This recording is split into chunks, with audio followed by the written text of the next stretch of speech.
주십시오. 예, 후보자님.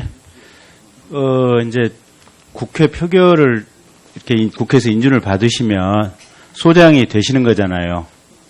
그러면 헌법재판소라고 하는 이제 기관의 장이 되시는 건데, 그랬을 경우에 헌법재판 제도라든지 헌법재판소를 이렇게 운영해 보겠다라는 비전이나 어떤 생각해 보신 개혁 방안이나 이런 부분이 있습니까?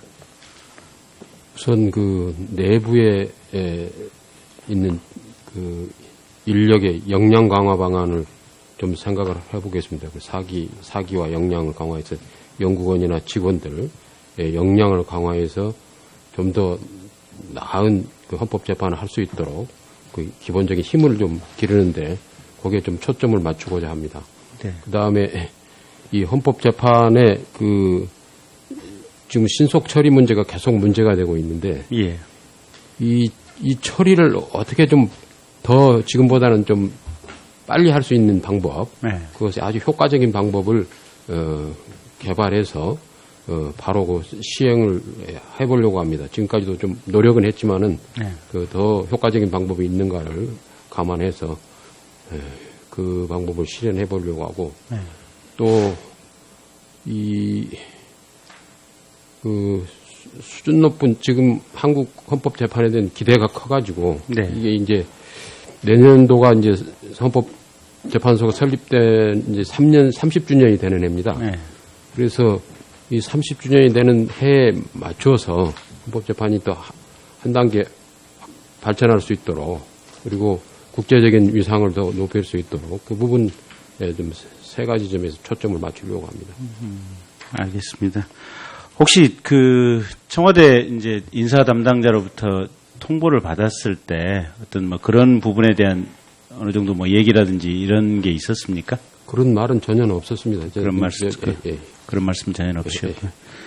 그 지난번에 이제 그 개인적으로 이게 참 헌재 결정 중에 가장 최악의 결정이라고 저 개인적으로는 생각을 하고 있는데, 행정수도 이전과 관련해서 관습 헌법 이론을 지금 헌법재판소에서 지금 가지고 나왔지 않습니까?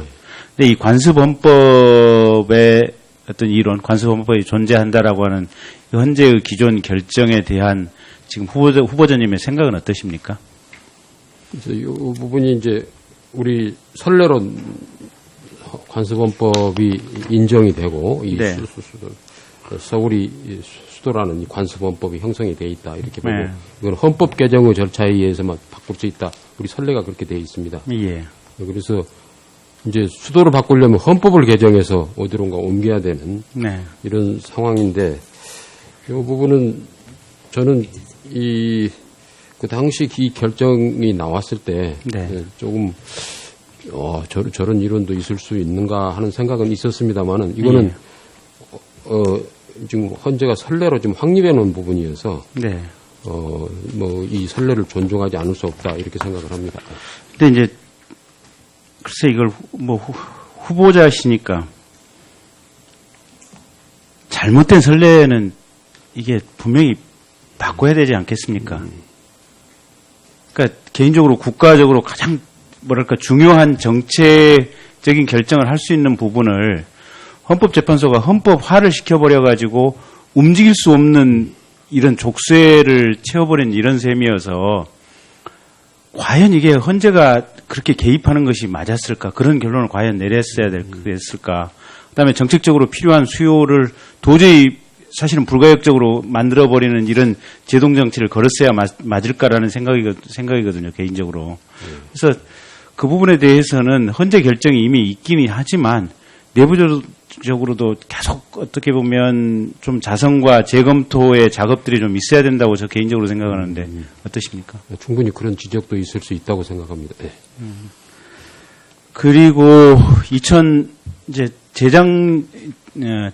재작년도에 지금 국회법을 이제 국회에서 개정을 해서 행정입법이, 그러니까 대통령령이나 부령이 모법인 법률에 위반된다고 판단했을 때 상임위에서 개정을 요구할 수 있도록 하는, 시정 조치를 요구할 수 있도록 하는 그 국회법 개정안에 대해서 대통령이 거부권을 그때 당시에 행사를 했었거든요.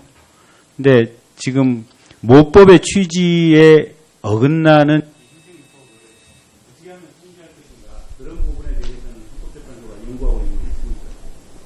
그 부분은 지금 과문하지만 연구하고 있다는 이야기는 제가 못 들은 것 같습니다. 예. 네, 김경진 의원님 수고하셨습니다. 일단 박주민 의원님 지지하십시오.